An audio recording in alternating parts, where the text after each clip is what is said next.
Hey guys, I am sitting here in my office at home, and as you can see, I have Batman in my office, Spider Man in my office. There's a Pitt State football player, and right there is Iron Man's hand coming through my wall. His head's just a little further that way. But I like my office. I come in here to put together sermons for Wednesday night, relax, hide from the rest of the family. I just wanted to share a little with you tonight. We're going to be posting messages from for the teen group out here, and they're really for anybody who wants or gets something out of them. We welcome you. These are unusual and difficult times we live in today, but the Bible is something that has always and will continue to apply to our lives, whether we're in unusual times or not. And I want to talk briefly about 2 Timothy 1:7. You're going to hear this verse a lot. There are going to be a lot of people using this verse. It just applies to what we're living today. That's why you will see many videos, lots of stuff on this verse. But the verse is this: For God has not given us a spirit of fear, but of power and of love and of a sound mind. And the dictionary defines fear as two meanings: a distressing emotion aroused by impending danger, threat, or evil, whether that threat is real or imagined. And the other is a reverential awe, like I have a fear for the Lord. I revere and awe in him. That verse is not talking about definition 2. It is talking about definition 1. The word that is used in that verse in Greek is dalia. It's kind of hard to pronounce. It's easy to look at, but it's dalia. And it literally means cowardice, timidity. Now don't get me wrong. Fear is a healthy emotion. If I have a very sharp knife in my hand, I'm cautious with that knife. I have a fear that I may cut myself or somebody else. That fear, that type of fear, keeps us from doing stupid things that could cause us harm. Once again, that is not this kind of fear. This is a fear that drives us. The fear that verse talks about. That makes us cower. That makes us go into respiration issues where we can't catch our breath. Where we're so timid we can't speak up, we can't do anything. It's fear that takes over every aspect of our lives, including making God take a backseat. That fear is not who we're supposed to be. And we'll get to what we're supposed to be in a minute. But here's the other thing. I don't necessarily think God brought this virus on us. But I do think he can use it for his good, for his church, for his people, for his word, for his purposes. And I know some of you just decided, okay, John's crazy or stupid. But hear me out. It's hard to reach people today.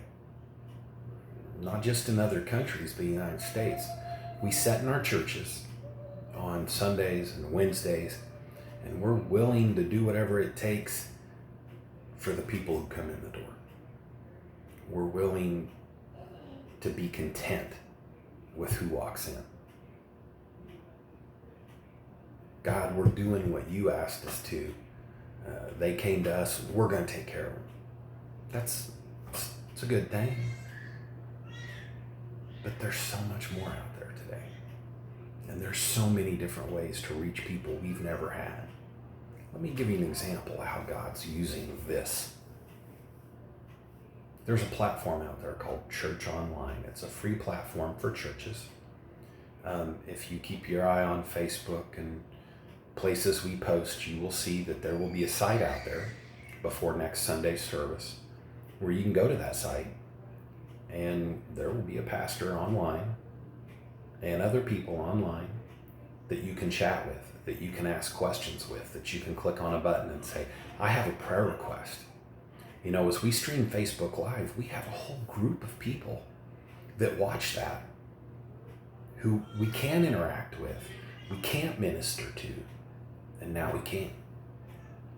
But this church online platform, it's free. Whenever things started shutting down, in 5 days, they had 3,000 new churches sign up. And then they're like, we got to figure out how to get our message out there.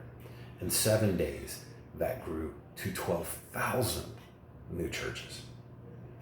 And after 2 weeks and 20,000 services, over 43,000 people have come to know Jesus Christ through these online services. People that we may never have been able to reach, people that we may never have been able to get to set foot in our church or any of these churches.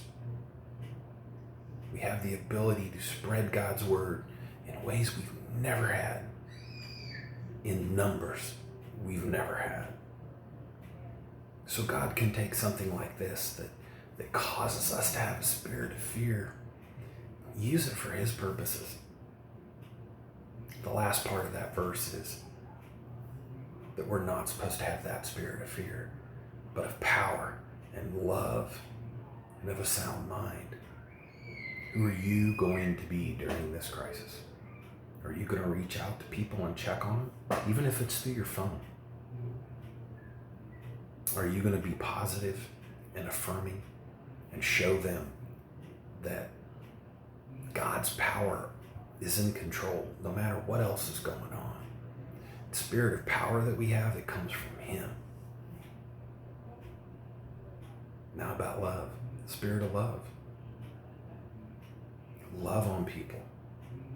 You know, I step out my front door and I yell at my mom, Mom, how you doing? When I see her in her backyard. Nothing wrong with that. We have some interaction. She knows I love her. Mom, I love you. Show that spirit of love in this. And then the spirit of a sound mind. Be reasonable about how you handle this. You know, Chris said she came up with this and she wants credit for it, so I'll give it to her. She said that when you go to college, you get the freshman 15 pounds. I'm working on the COVID-19 pounds. When you run out of things to do, you start cooking. And I've been doing a lot of cooking, and it's starting to show. So I'm taking a walk in the evenings. You know, you're able to do things. There's only so much Call of Duty you can play, guys. Trust me. Get outside. Go for a walk. Just don't do it with people. No. We have to have a sound mind during this. We have to keep up who we are during this. We have to have a spirit of love. People need love during this time so they can move away from the spirit of fear. There's places that you can go and post and put things on your Instagram and your Snapchat. Instead of biting somebody in the back, tell them you love them. So during this time, don't have a spirit of fear. Have a spirit of power in God. Have a spirit of love in God. And have a spirit of sound mind in God.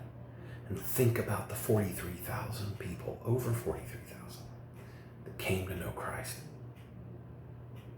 in 2 weeks.